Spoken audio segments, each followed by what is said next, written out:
Alrighty, welcome back. So today we're going to be talking about the new events that have just dropped in Dokkan as of last night. The new Red Zone for Vegeta's story. Now, this isn't going to be specifically just focusing on the events, but more of the bigger picture that these events are going to spawn.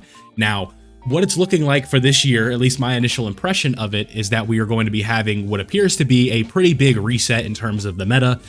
People talk about the fabled 7-year anniversary reset. Some people look at it like the, Mr. Krabs talking over the campfire, right? But that's what we're going to be talking about. So it looks like another reset, but this time, this is something a little bit new, but I am not alone. I am joined by a good friend of the channel, Mr. Minato's Flash, someone who's very knowledgeable in Dokkan, and I think would be a perfect guest or friend just to talk about this, just give more input and another opinion just for myself. But Minato, how are you doing today? Doing quite well, and yeah, there is a lot to talk about in regards to Dokkan and like potential power group that's coming. And I'm happy to go ahead and kind of talk about, I've been playing the game for literally since before the second anniversary, so I've seen all the ups and downs about what's going on.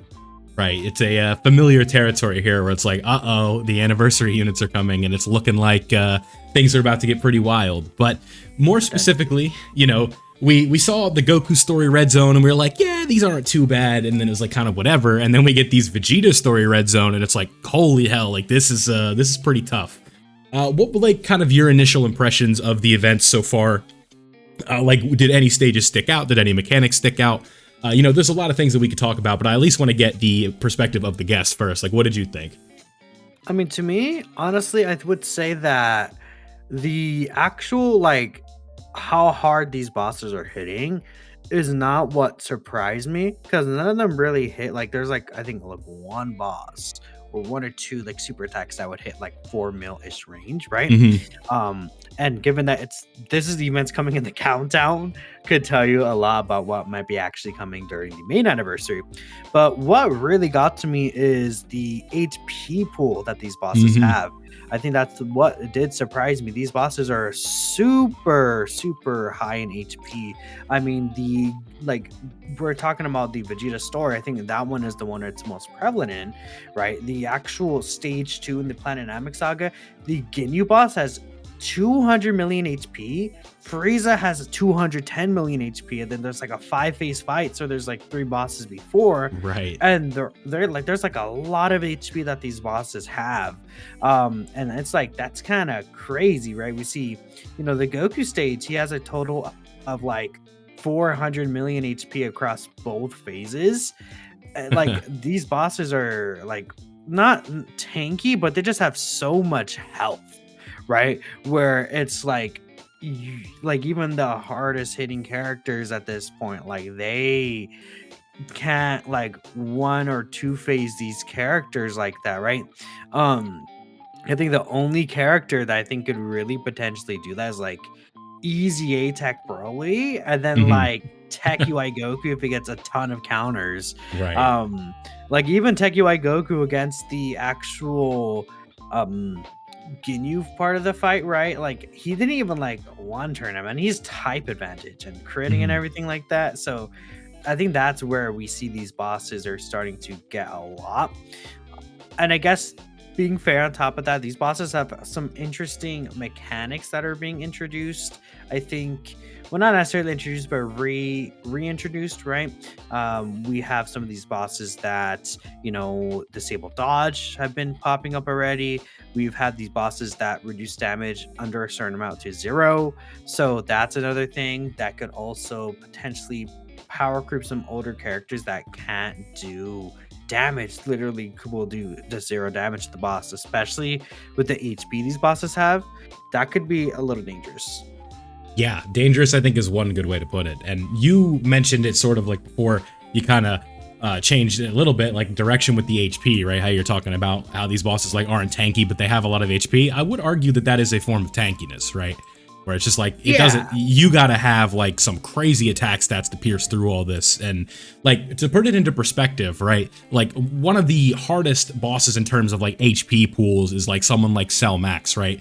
Where this character or this boss has 300 million HP, but he's also reducing the damage against the characters that have type advantage over him. So let's take that boss with 300 million HP, and it's like, let's do 2 phases of bosses that have over 200 million. So it's like, and keep in mind, these are different typings, so you can't just like lock in on one typing and make it work.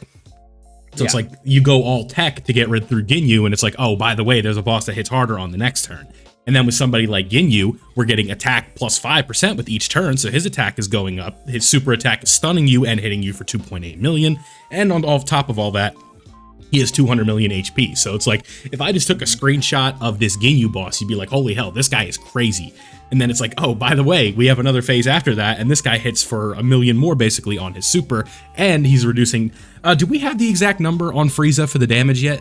So Frieza's number is 3.6 million on his super attack. Well, I was talking about the damage reduction to 0.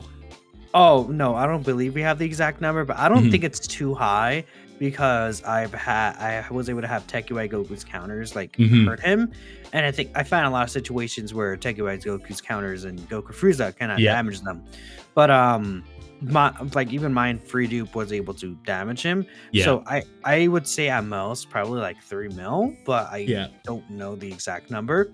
But no, even then, like, Frieza hits very hard, right? Like I said, the 3.6 mil damage super attack, and he lowers your defense for the turn. The one thing I would say about these bosses is that they don't really have the like largest chances to super attack you. Like that Frieza is like 15%, Ginyu, I'm taking a look at the stats, 19%. And then they could only, of course, like super attack you once a turn, and their cooldown is like equal to the attacks that they'll do in the turn. Right. So it's possible that, like, let's say if you get supered at the very end of the turn against Ginyu, the next turn rolls around, then what'll happen is only that very last attack will he have a chance to super attack you. And if he does do that, then it's going to be the same thing again the next turn, right? Right. Because of how the cooldown will actually work, he'll have to do another 8 attacks. Actually, if he supers at the end of the rotation, then he can't super attack you at all the next turn, right? Based on how that would work. My bad. So like there are situations where you see these characters super attack, you know, and like constantly, right? Because of that. And another thing you brought up, like, you know, these bosses aren't the same types, but they also don't really have type coverage, right? As well. On top of that, like where it's like, oh, you're bringing all these int bot characters for the Frieza, but there's no physical boss in this fight that like will counter you. Right. I think a classic example of that, like, you got to go way back in the day. Like, so say you see the Goku event, right? And you're like, oh yeah, MUI Goku is MUI Goku is int, so I'm gonna bring a bunch of physical characters to get rid of that. But it's like, oh, hold on, pause there, big fella. We still got STRUI Goku in the phase before. So you still have to deal with all that. So like, I think that's a good point for like color coverage, right? So it's like, say you bring a bunch of tech units to bring against Ginyu, and then like, or you didn't bring enough int units, then Frieza could potentially be a problem. Or if you just kind of load it up on AGL thinking like Ginyu would be the end of it, then you run into Frieza, and then you're in a bit of trouble. But I think that the conversation you brought up with the cooldown, right? I think that that's a good kind of transition point to talk about how the devs with this cooldown are actually starting to do something a little bit different with how the game is going to start to work. You've heard me do, and this is kind of just like talking to the viewers as well, you've heard me on my soapbox for a long time talking about how like, yeah, Orange Piccolo still has all of that utility because of the giant form and what he's able to do, but what these characters are, or what this boss, specifically Frieza, is doing in specific is giving himself a chance to super outside of the giant form. Now, inside of my runs specifically, I used Janemba's Rage Mode, and this was for the initial kind of clear that I did, and it was a no item run at the same time, just happened to work out like that. After I did Janemba's Rage Mode, he did not super, but I think I just got lucky because the way that this is set up with the cooldown is now they can super outside of that Rage Mode. So I think that is something to note, and I also think that's something we're going to see again in some of these fights in the future here, where we're going to see like a boss where it says like a 5 million super during this anniversary, and then it's going to say 2, but it's deceiving because it's not like he's doing 3.6 million supers in the turn, which I initially thought. It's so that way he can super you in the giant form, and then he can also super you when you get outside of that. So we're starting to see power creep for characters like Orange Piccolo, where potentially where the value was for Orange Piccolo, where it's like, okay, this character is going to have usage till the end of the time because he's going to be able to take away supers and AoEs, which AoEs is still going to work for, so we still have that. But with supers, it's going to be a little bit different. So now I'm starting to think that they are aware of the giant form problem, quote unquote, where it's like, you know, all these characters, it's like, oh, if we give a character giant form, then they're too broken and they're going to age too well. Think of giant form kind of like as a modern form of guard, where it felt like you had to go through a story mode quest to get guard at some point with the game, like because of what Tech Ultimate Gohan did. I think Orange Piccolo is bringing a similar effect with that giant form, where if a character is a rage mode or a giant form, it just makes them a lot more broken than they should be, and the devs don't like that. What do you think? So I think that's a fair point. I do also want to point out that this is not the first time they actually have done this. We did see this with another boss previously, and I believe it was during the 9th anniversary. The 9th anniversary had a billion fights, right? So, you know, I think like there's some of these like weaker quote unquote bosses a lot of people miss, or events that people don't play. It was one of the events I think that introduced it, or again, we have seen this kind of mechanic, and how it works is the boss has this boss Frieza could attack 9 times a turn, and then he has a cooldown of 9, which means that after he super attacks, he cannot super attack again for 9 more attacks, which even though he could super attack twice a turn, until those 9 attacks run out, he will not be able to. And what happens with the giant form is, you know, maybe this might not be applicable to Orange Piccolo, but let's say a rage mode like Tech Beerus or Physical Janemba, that they can only super attack you once a turn. Or not super attack, have the rage mode last for one turn, my bad for the confusion. Since their rage mode lasts 1 turn, even if Frieza would super attack within that rage mode, he still has the second super attack in his back pocket for the turn. So when you return back to the normal turn, quote unquote, he still will have the potential to super attack you once he does those 9 attacks, because he'll have, you know, more than the attacks likely that are necessary. It's okay. And that's how that works essentially. So in terms of future bosses having a similar ability, it's definitely possible, and I believe this is the first time that an actual Red Zone fight has had this mechanic, which is probably why it's being more recognized by more different players.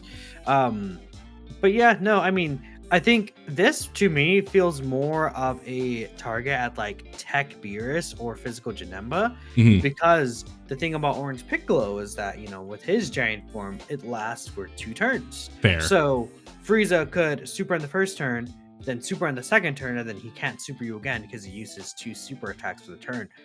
Or, you know, it's possible that he just ends up not super attacking the second turn, and then you don't get a third turn with Orange Piccolo, and then he still will do that. So it's still a counter towards that, but it hurts Orange Piccolo, I think, as an example, less than these characters that only have a 1-turn rage mode. Yeah, I think I just use Orange Piccolo like as my example just because he's always kind of been like the face of taking away supers and AoEs. But I do see what you mean, where it's like the more modern version of that is just the 1-turn rage mode with Beerus and Janemba. And that is also just reflective of the current state of teams, where movie bosses, planetary destruction, uncontrollable power, all of those fun things are in the sort of like, you know, limelight for being like the best teams in the game. So right now, I just think that is relatively important. But yeah, I agree. We've spent, you know, 13 minutes here talking about the Namek fight, but there are 2 other fights. So would you prefer to talk about the Saiyan Saga fight first or the Cell Saga fight first? Because I think both of these provide some pretty interesting discussion. I actually don't like the Cell Saga fight at all. I think it's very pathetically easy. Okay. I think that they really dropped the ball. And to me, it's because, like, compared to the other fights, these bosses have significantly less HP in the first 2 phases because it's 2 enemies at once. Right. So I feel like if you just knock the enemies out in a smart fashion, you could very easily get past these phases, I think, with no issue at all. Like I was able to go with my Majin Buu Saga team, Mhm. and Super Saiyan 3 Goku didn't even run out of his reduction by the end. Essentially, Right.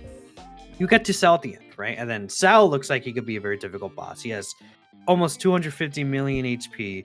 He hits really hard. He does AoEs, and then you realize, oh, you could stun him.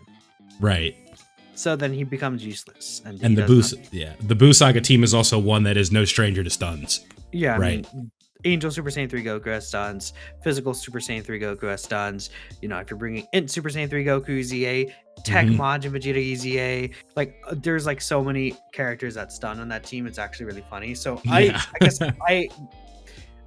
I guess accidentally brought the team that fully counters that boss Mhm. because of the fact, but there's so many characters that are very useful right now and across all these different events that can stun. If you bring uncontrollable power and Broly stuns, right? Like so many of these top tier characters actually for some reason have the stun ability if you really Uh-huh. look at it. So that fight is, I almost would say, not worth talking about at all. Okay, Very that's fair. unfortunate. I think where I said that is because like I think I just got unlucky in my first two runs and I actually got caught. The run was in Super Saiyan 3 Goku didn't dodge the super. I believe that's what Yeah. happened. And so because I was trying to get the Earthbred Fighters mission done right off the bat, and I was like, let me just double weast this and get this over with, right? So I haven't went in with like a team that I'm like fully good with running, and my Boo Saga team I don't think is perfect because I'm missing Gotenks. So it's like, you know, there is kind of Me like too, a to be hole in the honest. lineup. Yeah. I don't remember the exact setup that I ran off the top of my head, but it wasn't perfect, and I ended up getting caught. So that's why maybe I had a little bit of reflection with that fight. But the Saiyan Saga one, I think that this one is pretty cool. How, you know, you talked about earlier like the combined HP here. So like 245 plus 175. What is that? 420? I think. Yeah, around Yeah. So there. I think it's 420 million HP combined on the event. So That's a lot. And, Kaioken Goku has like the most really interesting mechanic for supering. It's similar to Cell Max if I'm not Yeah. mistaken, but just a little different. somewhat. I think it is basically the first time we've seen this technically. Cell Max has had a similar thing where depending on effect. HP he's at, he gets different effects. Right. But this guy's like, he does not super attack you at all if Mhm. he's above 40% HP. Yep. This boss, right? But once he falls below 40% HP, what happens is he will pretty much super attack you instantly. And it's a 3.3 million damage super attack, and he performs a critical hit, which what we know with critical hits is that it lowers your defense, essentially, right? That's kind of how it works. It's like, it doesn't bring your defense to 0, but it does lower your defense. Basically, the general gist of it. So that also seals you, right? So if you get caught by that super attack, it would have hit a lot of characters pretty hard. I had the fortune of having the tech Dokkan Fest Buhan. He was in his domain, and I got him like 12 orbs, so he took double digits. But that's like probably the tankiest character in the game. Like if you get him like 1 billion orbs, like that Boo is absurdly tanky. Then, or at least one of the tankiest characters in the game, 100%. But a lot of characters may not live that, so that's something interesting to note. And I would also say, if we're talking about characters that exist right now, there are a lot of characters that have Ki Blast nullification on their super attack, or not their super attack, on their like passive, like the new LR Gotenks, Angel Super Saiyan 3 Goku. Like a lot of these characters have that ability to just completely cancel out the super attack as well. But it still could be annoying for certain setups potentially. This isn't like a dead serious question, but are the tech androids back? No. I thought we were gonna play with it. Okay, well, his normals hit for 1.2. That's true. So. Yeah. True. It's funny. His normal attacks will do more damage than his super attack to them. Yeah. So I was in your stream when this was going on, when you were doing that, and you were getting real, like you were cracking up talking about. We want to talk about like how the meta's resetting. By the way, I'm just taking this right from your stream, but this guy's normals hit as hard as Red Zone Broly did on his super, if I'm not mistaken. So.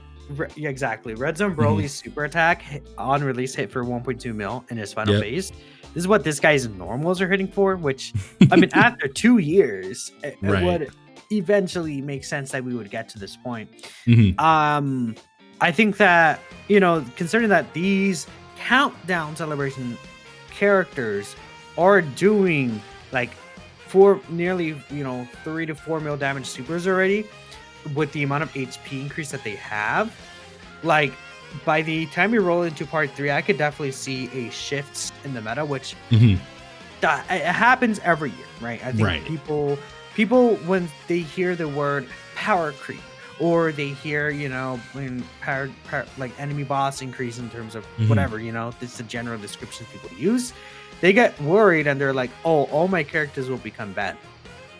That's not the case, because I think that the one issue with 2023 is a lot of the characters weren't designed the greatest. But if you take a look at the 7th year anniversary, was one of the biggest power creep and just jumps in general. We go to 8th anniversary though, we still had the Sin Shenron fight, and then later on they're doing Mega and then stuff like that. That Sin fight was pretty difficult with his AoEs, right? He definitely set a new standard for a lot of different characters moving forward. And he was basically used as a benchmark for some of these harder fights for a while. The 9th anniversary just had that, but on another level. Right. I'm going to assume the 10th anniversary will have a similar jump to 9th anniversary, because, I mean, okay, with the pre-9th anniversary bosses, we had Fusions of Velocity hit for about like around 2 mil. And then we got 2 bosses that jumped all the way up to 3.6 million with the Vegeta, right? And again, those bosses were obviously, I guess, quote unquote, more tankier, that had more HP and things like that. So it could be the same thing this year. Like we have Goku and Frieza, who at the hardest could hit for almost 6 mil. Like, will we get bosses that could hit for like 8 million? Maybe. Like 8 million, I think, is a number that we could honestly, potentially, realistically expect from like the final hardest hitting boss during the 10th anniversary. Right. And then yeah, and we also, like, people might be like, you might be freaking out hearing that, but it's also like a good chance that we have characters that are going to be able to combat this, right? Because the normal cycle usually is like the part 1 fights come out, they might be a little bit tricky for like the first day, the anniversary units drop, they just blitz them, and it's going to be the same thing for part 2, and then part 3 is really where you kind of get to test these characters, right? We saw that with the 7th anniversary especially, where, the LR Blues and the LR Gods are just, or the LR Super Saiyan 4s, excuse me, are just running over everything. It's like, what is this? What is this game now? This is stupid. Like, this is how good they are. And then we get to Red Zone Broly, and then all of a sudden they're getting caught. And then you just kind of you run into an issue there. And it's the natural cycle, right? People will look at how hard the bosses hit and get worried, and it's like, that's fair. But it's not even that. I think it's the thing that makes you lose, I think, nowadays, is like locking or sealing, or dodge a sequel, or sealing, or well, I already said sealing. You get the point. Debuffs. Or like debuffs, instant super attacking you instantly in slot 1 every single turn, like Goku Frieza could also be annoying. But like, our units are way too strong. I think that's something people don't really consider. Goku Frieza was like no item day 1, and that boss could hit for you for like 6 mil, right? I think that if we got an 8 mil damage boss super attack, like Beast Gohan on his, like if Beast Gohan is able to get his active skill turn on that turn, he's not dying. Cell Max is another example. He's not dying. All these standby characters, ADO Jiren doesn't die, right? With his 100% damage reduction. Right. We have Tech Super Gogeta. Would he die? I don't know if he would actually die with his 80% reduction plus guard. Like these. Isn't there a chance he'd dodge it too? Yeah, exactly. Janemba could also potentially dodge there. We have revives. They could take him away. Like Beerus's rage mode, Janemba's rage mode. Yeah, we have all these mechanics that are so strong. And it's to a point where they're going to combat super attacks themselves rather than like the damage that the super attacks do. Like, like super attack in itself as a mechanic is getting massively countered by a lot of these different abilities. Dodge, literally dodge. If the boss doesn't disable dodge, Tech UI Domain gets guaranteed dodge on turn.